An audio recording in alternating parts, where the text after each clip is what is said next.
Welcome to Song Album Career. I'm Chris Bragg, and that's David Thurmaier. And today we're going to be talking about a smash mega hit from 1985, which was one of the first big charity singles. Of course, that's We Are the World. Dave, did you know that USA for Africa is still going strong? USAforAfrica.org. No. And that this song has raised over $63 million. Wow.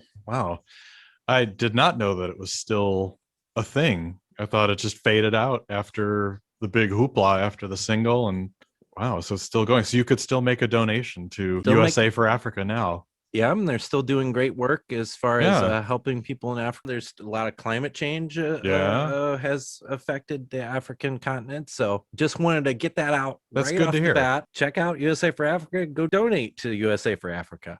Yeah. Well, that's good to hear. And it's a great cause. And now that's out of the way.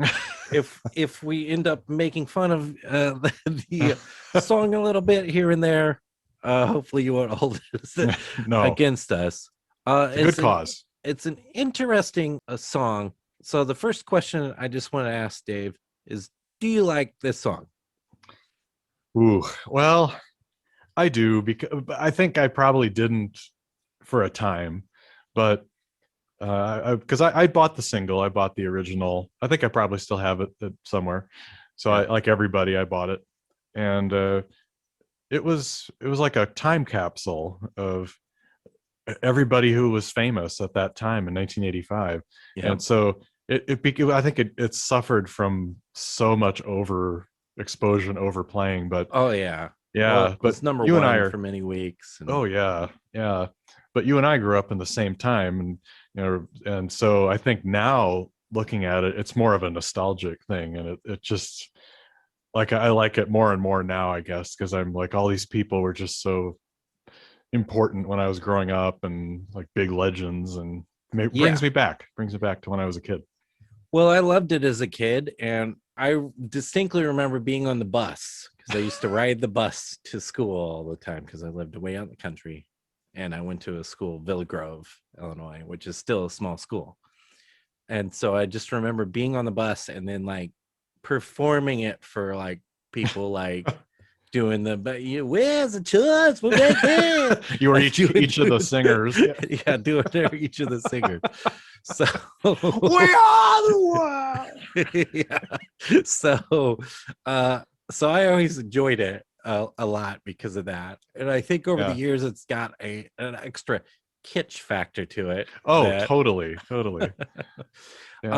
But I was really fascinated when I dug down into some of this, how this song came together, how when they decided to record it is a big story. And I watched this great documentary, which is widely available, called We Are the World, The Story Behind the Song. Documentary hosted by Jane Fonda. Yes. In classic era Jane Fonda's workout. Not on the recording, Jane Fonda, but still, she was of the time, certainly. But it has a lot of great behind the scenes footage of how they recorded this thing. And then there's a second thing I just have to mention, which is this great article from Esquire.com, Esquire magazine. So check that out. It's We Are the World History. It goes through the day. It goes through like particularly Lionel Richie and how busy he was that day, because they recorded We Are the World on the same day that they did the American Music Awards. And the reason that they decided to do that was because they're like, well, all the big stars will be in town. So we can get them to commit to coming by afterwards and lending their talents to this charity thing. A stroke of genius, but also made for this crazy long overnight recording session. They didn't get started until 10:30 at night or something, is what I read. Yeah. And people come walking in and just be like, oh, now Bruce Springsteen's here. And people wouldn't know who was coming. So apparently the biggest one was like when Ray Charles showed up, some people just like particularly John Oates was such a big Ray Charles fan that he was like, couldn't even like believe he was seeing Ray Charles. It's like, oh my God, Ray Charles! I can reach out and touch Ray Charles. He's right over there. So, Quincy Jones, Michael Jackson, and Lionel Richie worked together and came up with the song. Which we should say the idea came from Harry Belafonte, who was also on the recording and the chorus, and it was his idea. We should do something. There's famine in Ethiopia at the time, and so let's do a charity single. What do you think? And so that's kind of where it all began. I think he had initially wanted to do a concert or something like that, and they're like, "Yeah, we can't get a concert together." Now, of course, a little bit after this, Live Aid would come together. A little bit before this was Band-Aid.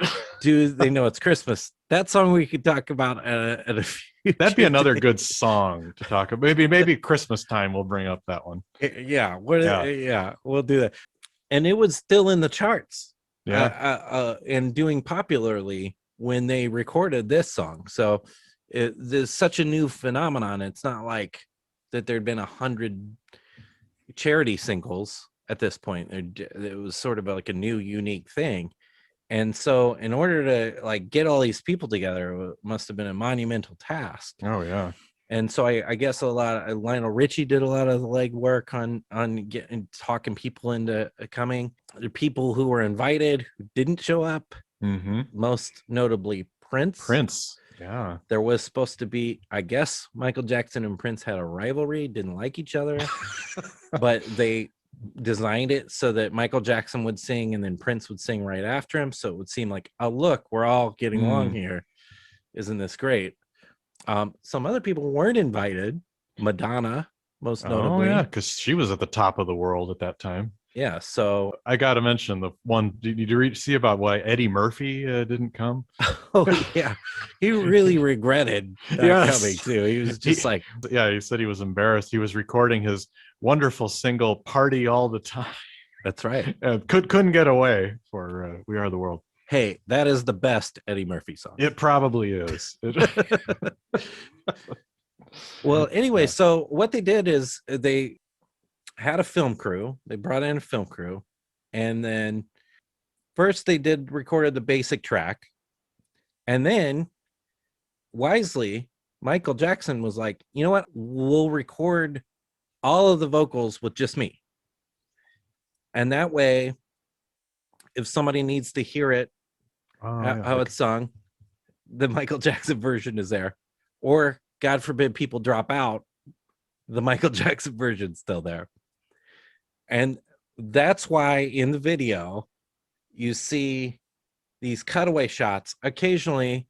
Now, some of these were recorded after, like later, but this cutaway shot where you get this famous sort of reveal of Michael Jackson the first time with the glove. It's like, is he even there? Is he in the same thing? It's because he recorded that while the American Music Awards were going on. They're filming Michael Jackson in full Michael Jackson gear. Awesome. Yeah. With the glove, with everything Michael Jackson. The hair, everything. Yeah. But Michael Jackson was there when everybody else shows up.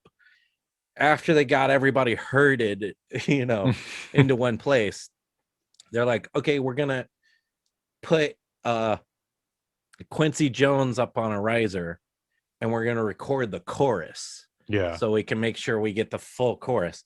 And I forget who, but they were saying, I was looking at Quincy Jones when all of these artists are singing the chorus right at him and just hit him with a wall of We Are the World. And you could just tell that it like got emotional for him. Wow, this is amazing, Yeah. But I think that the fun of We Are the World, of course, are these solo slots. Yes. Who gets the solo slots, why they get them. So we'll be talking a lot about, through that. But anyway, they recorded the solo slots, and then they did some overdubs. Most famously, Ray Charles. Yes, because you don't see him he's not in the room either. Yeah, and Stevie Wonder and James Ingram, I think, was brought back in, which we'll get to James Ingram.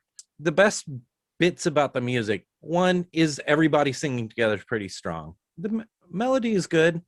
And the bridge, I think, is particularly great. Yes. When you're down and out, seems to hope it all, that whole section there, I think, like really, really works. This is, an anthem, and that it's written that way, I think, to be an anthem. And they said that Michael Jackson really wrote most of it. At least if you listen to what LaToya Jackson said, she said that, Lionel just added a couple of lines. It was really mainly a Michael tune, but it sounds like a Lionel Richie song in a lot of ways too. So I think there's probably some truth in the middle somewhere, but it's got a very simple melody that is very anthemic, and that you can really, everyone can sing it. We are the world, we are the children, we are the one. Very simple, very small range, and it's really, really repetitive. We've talked in our other podcast about one anthem that Paul McCartney tried to write that that is a complete, for another kind of occasion, like a big event thing, and it was a complete flop in a different way.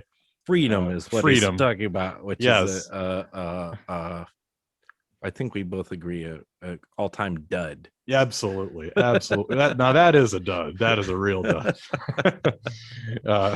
But yeah, that one just doesn't work. But this one is just hits all the sweet spots for singability, easy to understand, and the star power, obviously. Because I was thinking, looking at this list of everybody, who's missing apart from Prince, which we know why, but really just about everybody else who was big at that time is somewhere either in the chorus or gets a solo.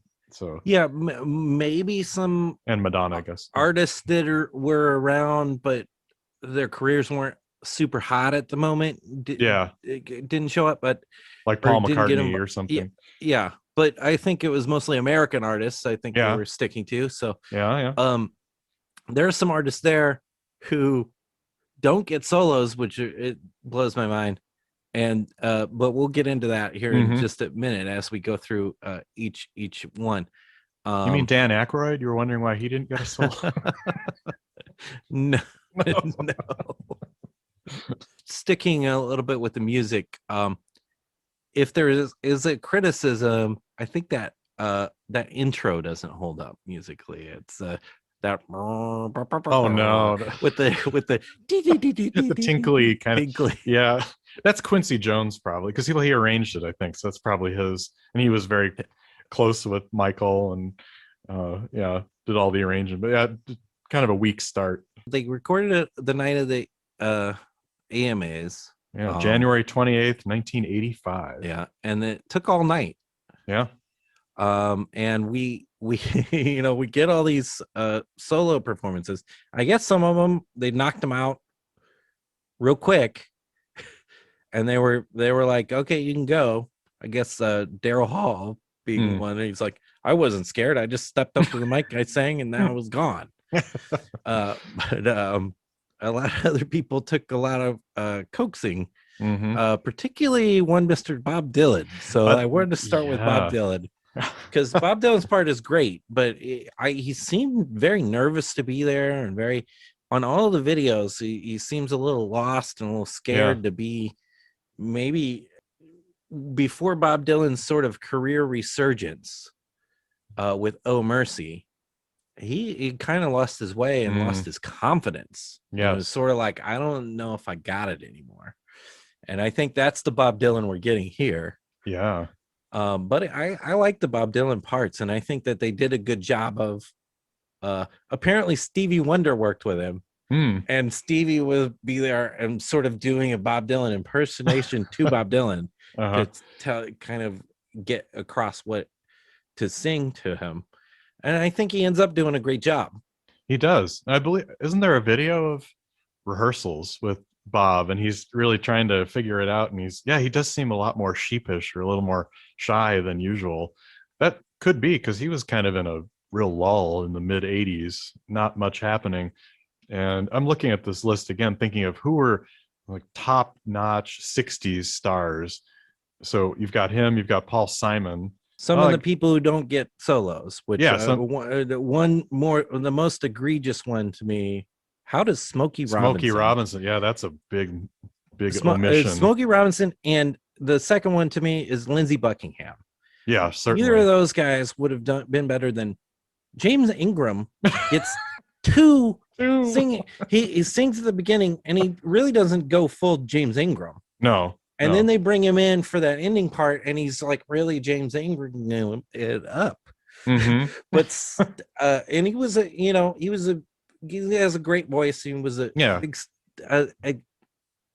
decent star of the time. His full career is not nowhere near Smokey Robinson. No.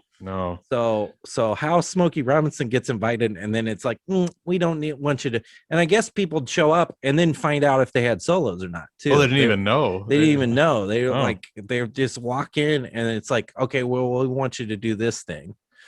In fact, in the Esquire article, I believe Billy Joel was a little sour about the line that he has to sing, which is, "And the truth, love is all we need." And he's like, that lyric is terrible. I have to sing this. So yeah. And then there were a couple of people who were ill. One of them, Tina Turner, wasn't feeling well, and you can tell Tina isn't full Tina in her section. And Kim Carnes, this is the other one. Kim Carnes, I got nothing against Kim Carnes. Yeah. Betty Davis Eyes. Colossal hit. Yes. So I understand why she's there and everything. But I'm going to say Kim Carnes. So we were going to say our MVP, our LVP, and our underrated performance. Kim Carnes is my LVP because she goes, "When we..." That's it. And then she sings "Stand Together as One" along with Huey Lewis, I believe, and with Cyndi Lauper coming in, blowing them all away with her. Yeah. Cyndi goes full Cyndi. So would you agree with that as the LVP? Who's your LVP? Would agree. Yeah, or some of the kind of faceless male stars of the time, like maybe Kenny Loggins or Steve Perry. I don't know. They're okay. But Kim Carnes is pretty weak. I agree. I don't think she adds much to it. She was ill, so we'll give her that. We'll give her that. But and James Ingram was also not quite he may be the LVP too. I don't know. I don't get why he, like, James Ingram's so great he gets 2 slots, but Smokey Robinson or Lindsey Buckingham's there. It shows up. He's there. He's singing. He's there, but he just doesn't get to do a solo. So. Or John Oates. Well. Okay. John Oates did say in the article, the Esquire article, he was a little disappointed not to get it, but he gets it. He understands. So, but how the hell do the News get to? Who invited the News? I don't know. Well, Huey Lewis. I get it. Yeah. But why extend the invitation to the entire rest of the News? No. Maybe Huey said it's either me or that. Like, it's either all of us or nobody. Yeah, here's the thing. Why did this work? Because you wonder, how could this have worked with all these people? They had a sign on the door that said, "Please leave your ego at the door." Yeah. And thinking of the bigger cause. And I mean, you've got a lot of big egos here in this group. And I think that's amazing that you had all these people. It still is amazing. Well, honestly, if it wasn't for Quincy Jones, they couldn't have pulled something like this off without somebody who has the gravitas of Quincy Jones. Who's just like very trusted. Even some of the artists that you wouldn't even think, like Paul Simon, had worked with Quincy Jones before. So he's the glue kind of that keeps everybody together. That's you've hit it there. So truly, he's the MVP. Yes. But of the vocal solos, who's your MVP? Ooh, so many. Yeah. Who's your MVP and what's your underrated performance? Okay. Oh man, I keep changing. I'm just changing my mind again. I had one set. I want to say it's Bruce in a way, just because it's just he gives it. It's just so archetypal Bruce Springsteen, and he's got the leather jacket. He's got, like, on your CD you got behind you there, he's got that outfit on, the Born in the USA Bruce Springsteen. And he gets a lot of singing. He gets a lot of, he's very involved, the back and forth he's doing. And I like that he mixed it up that with Stevie third Wonder one, I think, where he's like, the choice we're making. Or does that sort of like his eyes, sort of thing. Yeah. So I'm gonna probably go for Bruce Springsteen as my MVP. Amazingly, he had just finished a tour and he did like a 4-hour show the night before. He's inhuman. His manager's like, at the very last minute, is like, you know what? He's in. He hops on a flight, goes over there, shows up real tired and everything. And then he's there half the night. And then he's just like, they said, yeah, he put it on his headphones and like just kept me like, oh, you want another one? Okay, here we go. Yeah, he just did it. I know. Just like killed it. So I was debating back and forth with him. And for me, Stevie Wonder. Stevie really just tears it up. He does. He gets a lot of airtime too, deservedly. And he duets with Bruce Springsteen, as I mentioned.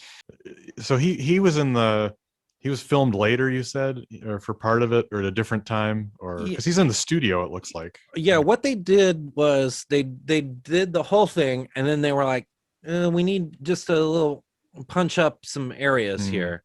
So, and they knew they wanted Ray. Yeah. And they wanted to, I think partially because of, both Ray and Stevie are blind. Right. And so they had to read, they had Braille there for the lyrics. Okay. And a couple of the lyrics at the last minute, they changed. I think it was like Better Day, changed to Brighter Day. So I'm sure they had to like change the Braille. Re-record. Yeah. But man, the Ray Charles session, is just great because they're just like, they just let it roll and they're like, Ray, just do your thing. Yep. And he's like, let me hear you. It's so great. It's just like, that's maybe what's so cool about this whole thing is everyone is on their, like, doing their thing. So you've got Bob with the just you and me. The style. You've got Paul Simon doing a nice eager kind of perfectly looking up in the sun. Do you like how they matched Paul with Kenny Rogers with the height difference there? I know.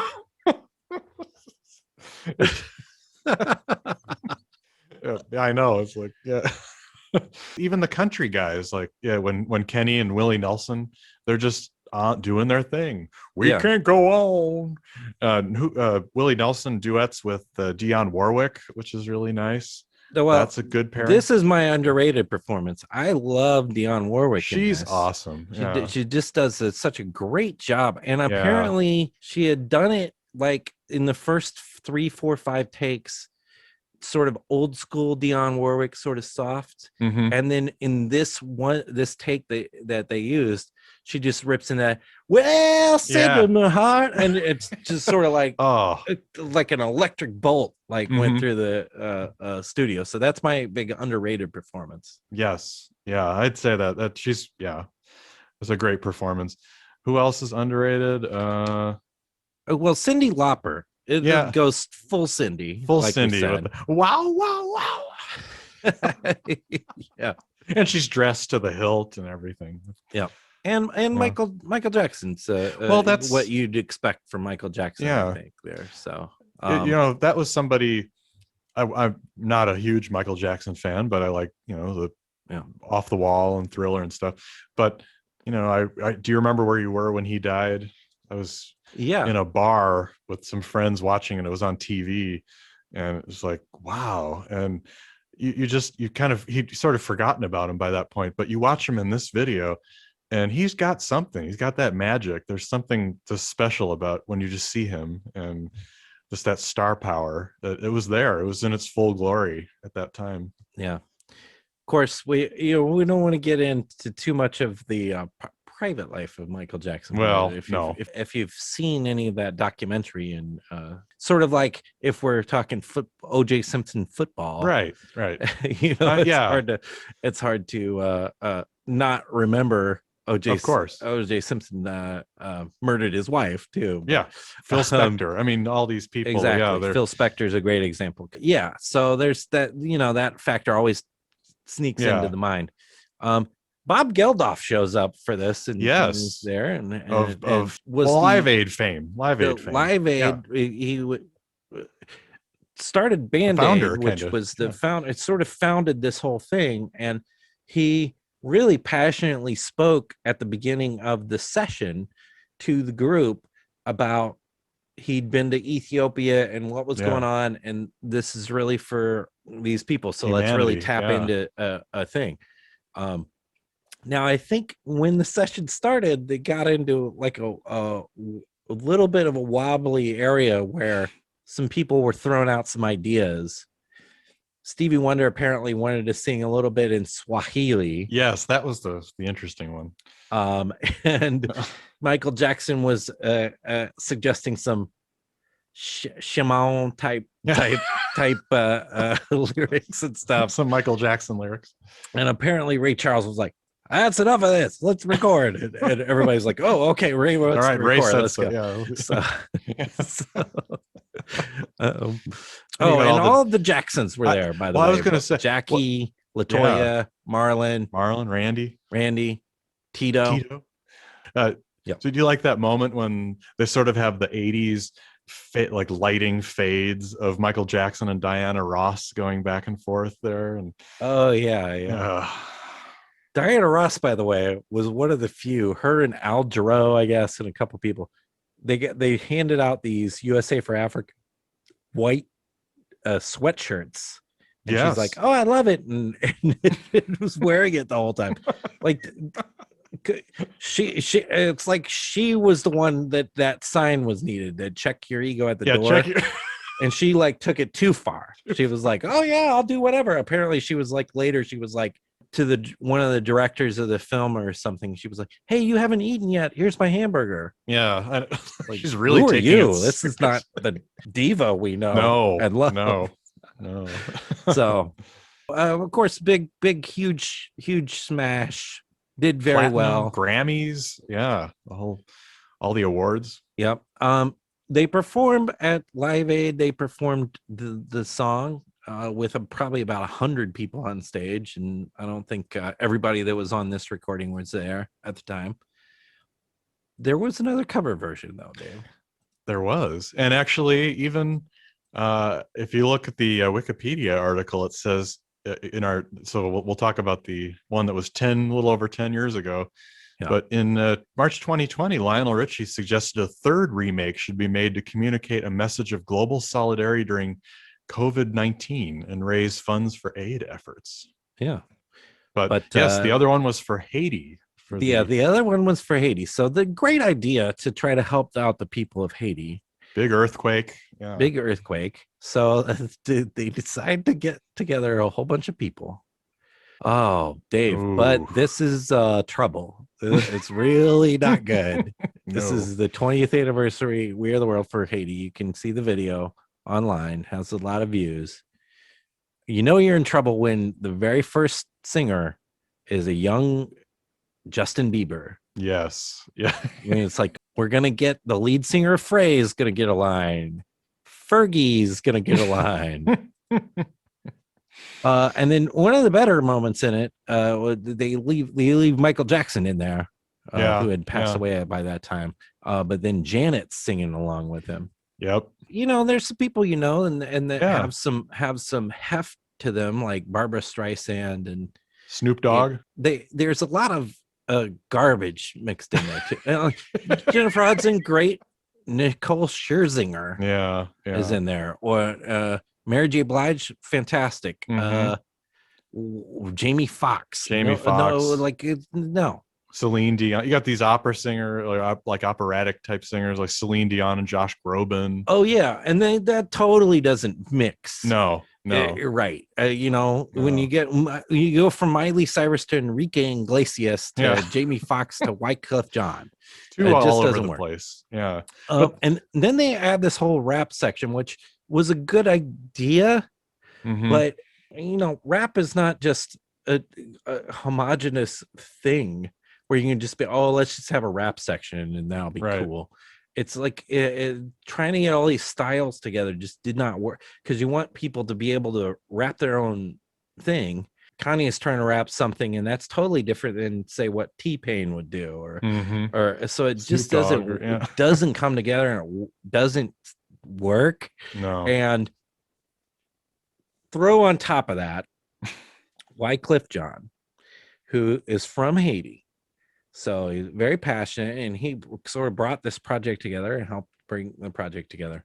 But he starts doing this scream sort of sound thing that just is very off-putting and got made fun of a lot when the thing came out. In fact, this went down so poorly that there was an SNL sketch that was called "We Are the World 3, raising awareness of the We Are the World 2 disaster."